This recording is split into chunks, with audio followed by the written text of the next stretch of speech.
Hi, my name is Julia McNeill, and I'm a junior in Drexel Screenwriting and Playwriting program. I'm also the author of The Matter of Faults, the play you're about to hear.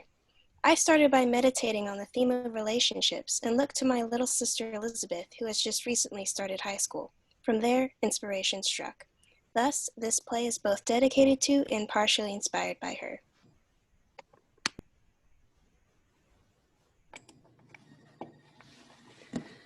The Matter of Faults by Julia McNeill. A school hallway.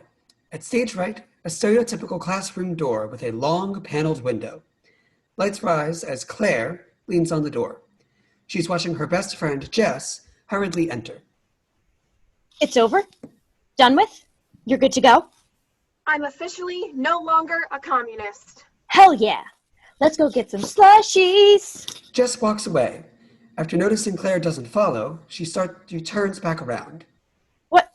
What's wrong? He's still in there, isn't he? Everyone is. All the more reason to leave them. And we can totally do that after... Celebration slushies! After a quick pit stop.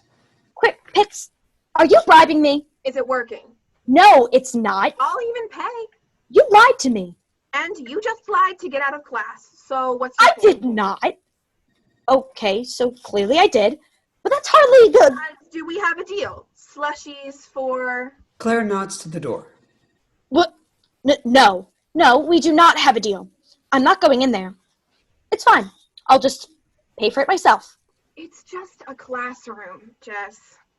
You know what I mean, Claire. And besides, if you're so against celebration slushies, you could at least buy me a sympathy one. Really? Now's the time you pick? It's not like I haven't been nagging you for almost a week now to tell me what's up. But whatever, I guess. No! We hear a locker door slam shut somewhere down the hall. There's no time limit on grief. Grief, she says. Yes, grief. Besides, I thought I could handle it. And clearly Oh, so this is handling it. Yes. Fine. Sure. But maybe there isn't even a reason for grief. Maybe if you walked through that door, all of your problems would be Don't miraculously that. solved. Wouldn't that be wonderful? Or are you just planning on avoiding him for the rest of your life then? What? Well, not the rest of my life. You haven't even broken up yet. You know, I'm not totally opposed to pushing you in. You just wouldn't understand. Jess walks away, but Claire, quick to follow, grabs her by the arm. No, Claire, you just wouldn't understand. Then make me understand. Make me understand, Jess. What could this possibly be about that I wouldn't understand? Especially if It's just different, okay? It's just different. It's not like trying out a new political belief. ideology. Or faking being pregnant for a month. Like anyone would actually believe that by now. Or even going around shadowing the faculty like I did last year. Been stalking? Claire! It's just different. Definitely kind of brilliant and knowing William's an easy A, so... But still. I mean, he's... The boy you've had a crush on since middle school? I know. No. Well, yes, but he's... The most popular boy in our year. No, he's... Ridiculously attractive. Okay, that's not... Well, then what? Tegan's little brother? The math whiz? Class president? Come on, spit it out, Jess. I am trying to. Would you just... He's the first person here, aside from you, that's ever made me feel important. Special.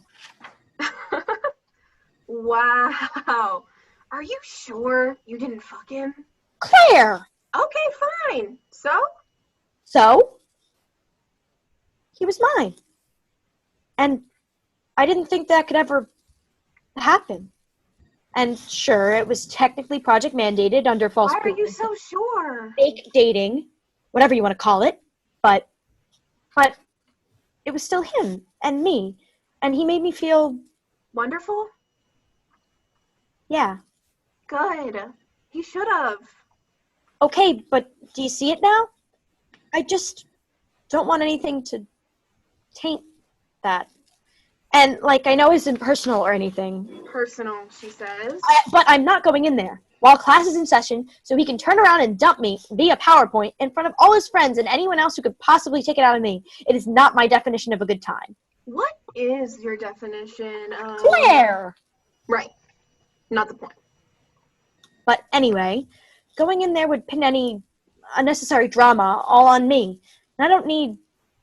And when he asked me out, it was pretty obvious that... That what?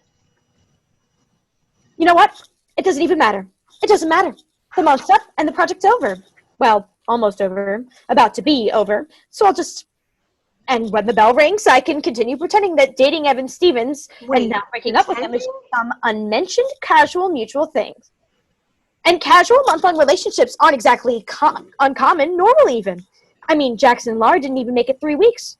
And Evan couldn't have had that many people in mind for this. So clearly I should just be happy that he... That he what? Deigned to notice you at all? Besides, how do you know he didn't? What? I mean, when he asked you out. 'Cause, well, I wasn't going to mention this, but right before the bell rang, I had a brief chat with Evan, and... No! Why would you do that? And Just... that's why I wasn't going to mention it. Come on, Jess, just give him a chance. You don't think that he even deserves that much? If you just watch his presentation, you don't even have to go in the classroom if you'll just look through the window. You're supposed to be my best friend. And I am. Then why do you... I'm not an experiment. What? Yes, I might have been helping Evan out, don't say it, but I'm not a lab rat. And going in there, it's just going to make me feel like one. It's bad enough that this is going to take us even further off the ladder, but... Why are you so convinced that your relationship with Evan is just an experiment? What? Never mind. Don't answer that. You said I'm your best friend. So what a best friend? Your best friend. Someone who's stuck with you in thick and thin. Do something to willingly hurt you? You might. Yes. Okay, fine. That was uncalled for. If I actually thought you going in there and watching Evan's presentation would humiliate you, then of course I wouldn't have suggested it. That'd be horrible for you and of me. But I think that if you did, if you just take the plunge, you'd find yourself pleasantly surprised. Just because I know what's coming doesn't mean it's not going to... And I'm not saying that. Pleasantly surprised? Shocked, even. Jess takes a few steps forward. Just to the window, you said? If that's what it'll take for you to get over here already. Another few steps. But how do you know for sure? How do you know for sure? Jess hesitates, looking back and forth between Claire and the door. She moves to step forward again before boarding. Instead, she starts backing up. No. Nope. I can't. Oh, for Pete's sake. Well, how about you go look through the window and tell me what it says? I'll believe you. You can't even believe me now. Good point. Well, then, maybe... Nope, I'm taking the choice out of your hands. Quickly grabbing Jess, Claire, manhandling her, makes for the door. Jess resists. What? Ow! Claire, what the hell? Clearly, you can't be trusted to do what's best for you. You sound like my mother. Just look. No, I said I don't want to. Get it over with. No. Don't think I won't make this embarrassing for the both of us. What? I'll do it. Just... Changing tactics, Claire pushes Jess towards the door with greater success. Look through the damn window. Jess is mushed up against the door. Fine. Really? Will you? Oh, right. Claire slightly loosens her grip for Jess to look, who does, quickly. There. I looked. But I don't even see him, so let me just... What? That's not... Jess tries to walk away, but is impeded by Claire's hand on her wrist. Claire cranes to look herself. He's not invisible. He's just at the laptop. And I'm pretty sure he just winked at me, so he must have seen you too.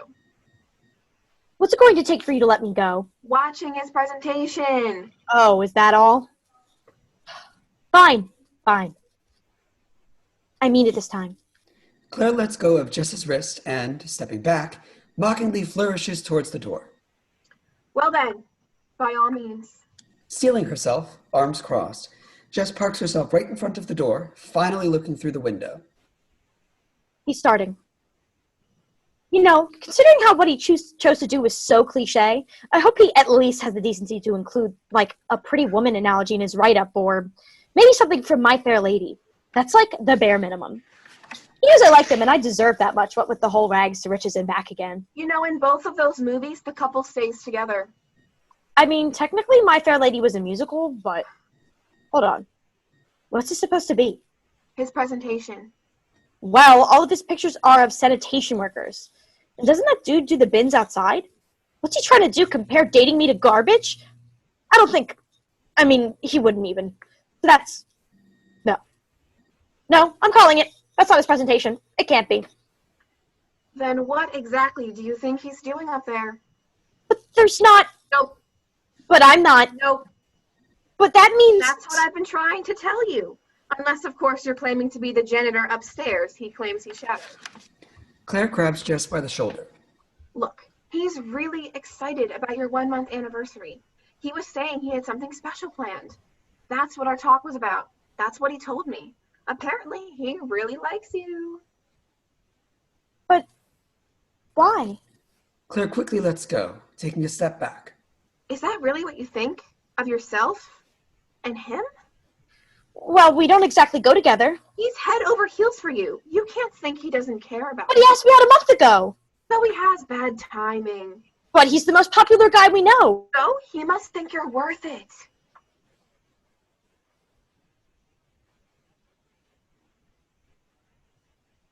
Jess, you hate flowers. He hasn't got me flowers once. Isn't that like a dating thing?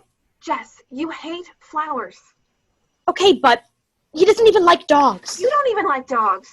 Oh, like that's... Is this really how you want to spend the rest of the period? This back and forth until maybe, somehow, you manage to fool yourself into thinking that that guy in there isn't totally the perfect one for you? Perfect? He's not perfect. I mean, yes, he's... Shut up.